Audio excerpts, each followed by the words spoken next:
че Shake That Home е много специален фестивал за нас, тъй като това е първата голяма сцена, на която сме излизали с Керана и космонавтите, още преди да се казваме така дори. Всъщност нямахме никакви песни, свирихме само кавъри и качеството беше потресаващо, но въпреки това организаторите на Shake That Home и Стефан видяха нещо в нас и ни дадоха този шанс. Намираме се на Пловдив Стейдж Парк, заедно с Гергана Ангелова и Стефан Горанов, които са от основното движещо ядро за Shake That Home вече 10 издания, като тази година предстои 10-то издание. Разкажете ни как се стигна до тук? Преди 10 години, може би доста преди това се е имало интерес от моя страна към младежкия хълм, защото той не е бил изобщо развит. Ако ти сама си спомняш какво е било тук, дори вечерно време никой не припарваше на младежкия хълм, нямаше нито една светлинка. И когато се подготвяше, се мислеше и се правеше подготовка за Европейска столица на културата, Пловдив Стейдж Парк, между другото, е проект преди Shake That Home.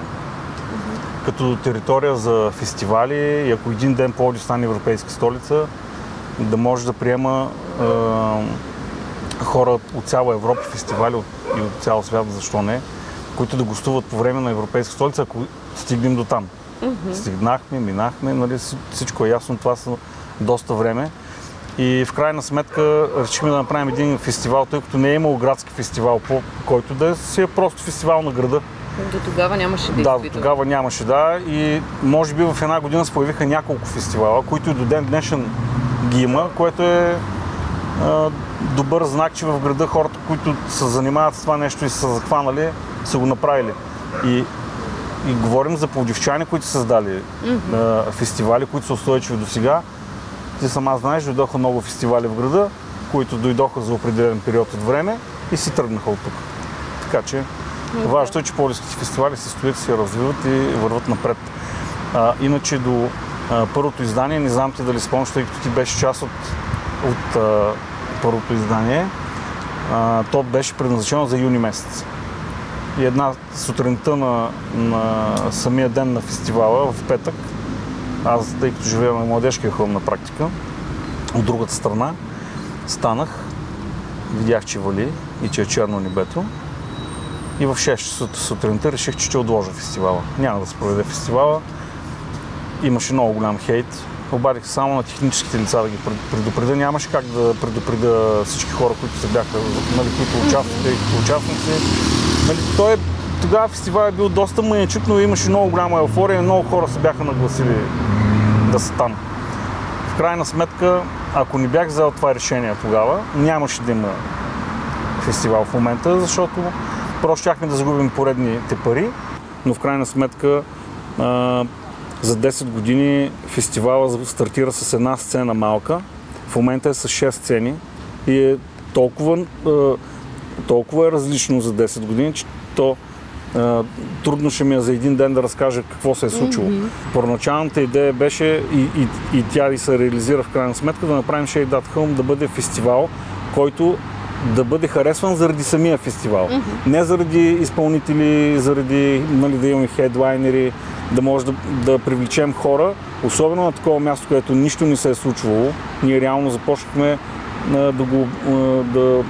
да чистим младежкия хълм и да почнем да провеждаме някакви събития, без да е имало никакъв предварителен...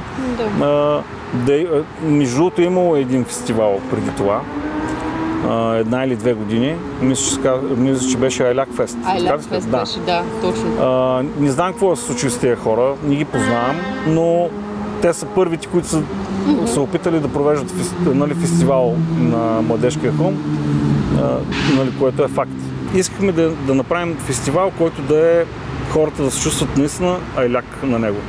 Другото нещо, което беше важно за нас, да приведем обстановката по някакъв по-такъв начин, който да им подскаже на хората, че сме се погрижили за тяхното преживяване. И си спомням, че търсих възможност да им направя нещо, на което да седнат, не да си носят вкъщи, примерно, и да имат нещо, на което да си остават питиетата. Оттам идват и масите стълби? Не, чакай, в смисъл, започнахме, отидах в един цех в Калековец, нали, той е наблизо до Пловдив, и поръчах щайги, 200 щайги за домати, които обърнах наобратно и от един цех за кафе в София купих 400 чувала за кафе. И това всъщност беше първият инвентар на шейка. Касетките бяха обърнати с дъното нагоре, за да може хората да се оставят питиетата. В Стряма, село Стряма, напълнихме чувалите с сено от един селски двор. Ги донесохме тук, хората да могат да седнат наудобно. Целият инвентар изчезна. Целият инвентар, да, нямаше инвентар след фестивала. На третата година започнахме да ги правим тези неща с стълбите и с тези варелчетата. До сега са изчезнали над 6000 такива. Вау. Да, значи мога да ти кажа, че няма тераса в града, в която да няма. Ако има, значи те не са тарикати. Да, не са тарикати. Сувенирчета.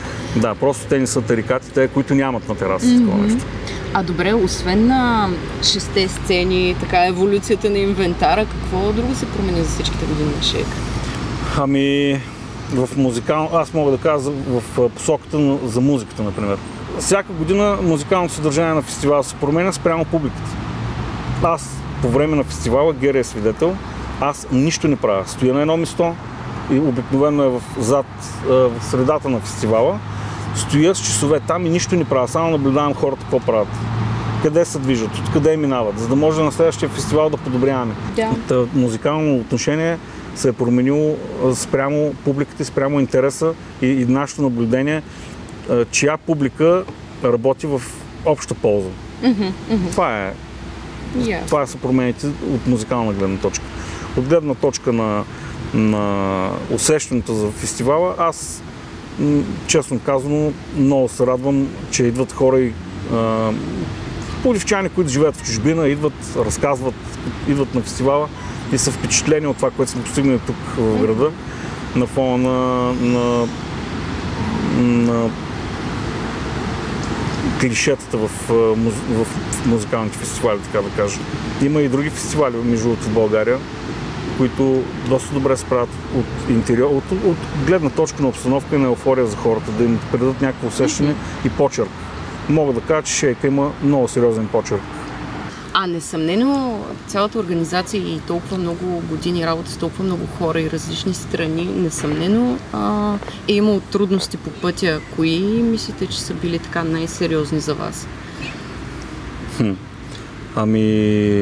Най-сериозни... Честно казвам, за шейк специално не сме имали трудности, признавам. Какво значи трудности според теб? Трудности с кое? Миналата година мога да кажа, че имахме трудности. За първи път решихме и всъщност като отваряхме Пловдив парк, имахме смисъл, ние нямаме кредити, нямаме пари, които да разчитаме на някакви странични помощи, за да градим и за да създаваме това, което правим като инвентарна база. Беше ни трудно с финансовата част. Миналата година доста забавяхме хонорари на изпълнители. Това може би, тъй като 10 години, 9 години, 9 издания, всички са свикнали, всичко да е по конец и в един момент започнаха казуси. Последният ни голям фестивал, всъщност извън шейка, беше през 2003 година и тогава заради публиката отказах да продължавам да провеждам един голям фестивал. Няма да изпадам в подробности, но... но тъй като сме по темата, реално това е един подходящ момент, в който може да споделите някои акценти от вашата работа, до които хората и публиката нямат досег и не знаят. Чисто било то организационно или емоционално, ако ще при вас по време на организацията на шейка. По въпрос с трудностите, може би пак миналата година беше трудно от страна на публиката да възприеме, че ние сложихме ясни граници на фестивала, тъй като мащаба много се разрасна в годините. Нали? Както казахме, от една сцена и една акустична, сега това са 6 сцени с различни зони, допълнително лунопаркови, веселителни, такива. Посещават ни много семейства с деца. Затова и охраната и сигурността изискваше да обособим фестивала. Беше доста трудно хората. Да. Аз мога да... културен шок. Да, и мога да добавя, културен шок от това, че ние им разрешаваме да внасят на територията на фестивала храни и напитки извън, естествено, ако е водата, тъй като е жизненно важно, никой няма да бъде спрян с вода, както и малките деца с храна или подобни неща, ние все пак. Но, добре е да подчертаем, че сме иззели над 50 хладни оръжия. Имаше човек с мачети, имаше пистолети, имаше боксове, което мен лично ме шокира и от тук нататък никога няма да позволя фестивала да се провежда без да има щателна проверка. Защо идват тия хора? Това е шокиращо. Абсолютно. Аз съм знаел предните години, че има такива хора. Изобщо много по-рано щяхме да го направим това. От съображение за сигурност го правим това и разбира се, много пъти през години сме се опитвали да им намекнем, не сме били никога директни към хора, че в крайна сметка ние сме тук, за да направим фестивал, от който да получим дивиденд и този дивиденд да го вложим в следващата година и да се продължава напред, да се развива. И хората, това е причината да заградим за сигурност и второ, да им намекнем на хората, че е хубаво да ни финансират със своите средства хипермаркети около нас, а да финансират по-добре нас, за да може все пак ние да продължим напред, да им направим по-добро преживяването в тези 3 дни. Един и същия екип от създаването на шейка, как го сплотявате? На какво се дължи това нещо според вас? Ние сме магьосници. Това е... Това е кратко, точно и ясно. Окей. Какво може да очакваме тази година на шейка като 10-то юбилейно издание? Може ли нещо тайно така от кухнята да ни Гери ще разкаже аз. Тази година лайнъпа е топ, тъй като сме поканили едни от изпълнителите, някои от тях, които са тръгнали от сцената на Shake That Home като първа голяма сцена. Също така едни от най-популярните в момента изпълнители. Които също са били гости на шейка през годините. Да, някои от тях. Отделно електронната сцена тази година ще бъде също много силна с най-популярните диджеи, които са в момента на гребена на вълната в този стил музика. И аз много се вълнувам от Street Culture Camp, което е нашата зона за улични изкуства и стрит арт, където отново ще има брейкденс батали, подчертавам, не фристайл батали. Стефан после ще каже защо. Да, аз мога да кажа защо няма фристайл батали. Да. Не, просто тези хора, те се обиждат, в смисъл говорят за майка. Те не идват окей, има някакъв стил, обаче те последната година толкова ескалираха, че това дори аз ме е срам, където съм на 48 години вече и ме е срам да ги слушам какви говорят. Представям си, в публиката има 12-13 годишни деца, те ни рапират, те се обиждат. Но за сметка на това, Street Culture Camp доста добре върви напред. Върви, да. И с циркови изпълнения, и с графити работилници. Това е нещо, което тази година ще привнесем. Тоест, любителите на това изкуство ще могат да създадат свой проект след това, заедно с професионалисти в сферата да нанесат проектите си. Тоест, все повече и повече да удреме рамо на това изкуство, което се възприема все още като вандализъм от голяма част от обществото. Много неща и като атмосфера, и като съдържание. Както казахме, 6 сцени, 2 от тях ще бъдат тук на тази територия. Ще ни гостуват Стефан Вълдобрев и обичайните заподозрени, Deep Zone, Абсурд, Вирго, също така Гумени глави ни включиха. За мен Гумени глави е най-така чувствителна тема. 30 август, Пловдив. Гответе се за Shake That Home. Готови ли сме за Гумени глави? дърти сме, дебели сме, но още го правиме добре. Ще се видим там. Гумени глави, целият екип, заедно с Зизата от Arm Records. Обичаме ви. Тъй като аз с тези момчета не съм се виждал наистина повече от 25 години.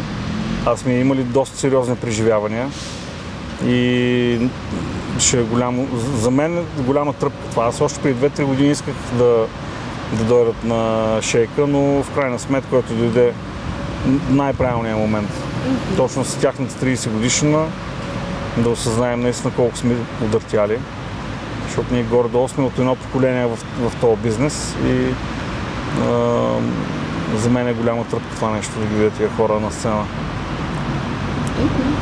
И понеже имаме много постоянни запитвания за това, ще има ли гондола в Луна парка тази година, отново ще си бъде в с по-модерни съоръжения, даже тази година има доста така интересни неща за Луна парк. Специално много търсят хората в Луна парк, искат да се люлят.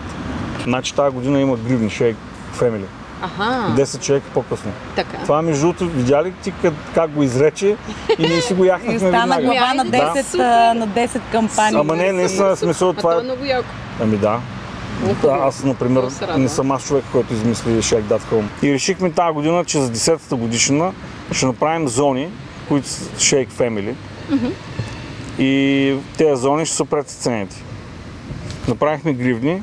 Тези гривни ти дават достъп и предимство, показват всъщност подкрепата на публиката към организацията и към съответно и към изпълнителите, които са част от фестивала. Затова ще има определени буферни зони. Това са в зоните между сцената и публиката, в които ще имат достъп само тези хора, които притежават такава гривна и подкрепят фестивала, като тези гривни могат да се вземат от уебсайта Shake Family и също така ти дават и предимство по баровете, което за мен е също огромен ключов момент. Отделно Shake Family ще бъде и един вид пропуск за електронната сцена в гората, тъй като там ограничението ще бъде и 18+.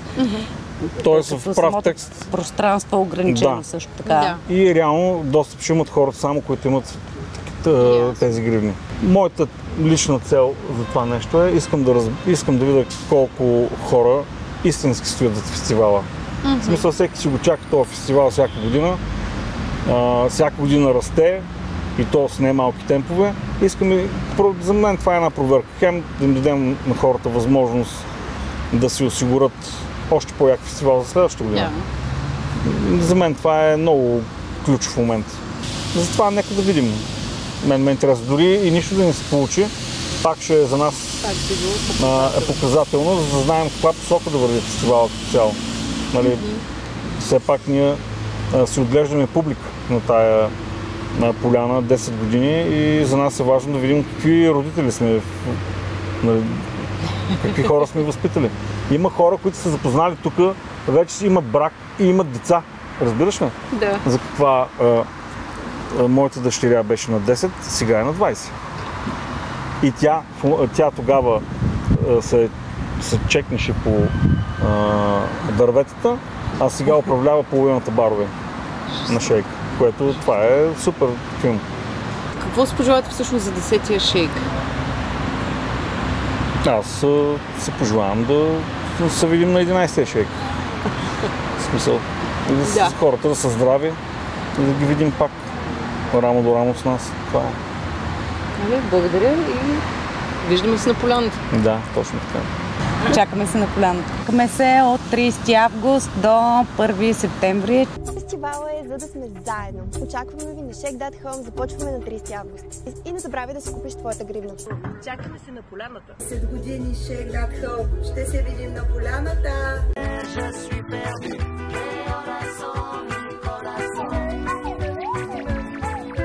10 чейка по-късно, чакаме се на поляната. То клапа. 10 чейка по-късно, чакаме се на Младежкия хълм на 31 август. Аз съм на Mix Station, както преди. вече близо 10 години на първото издание.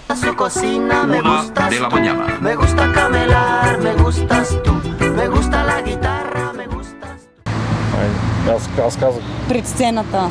Няма пред сцената, те знаят.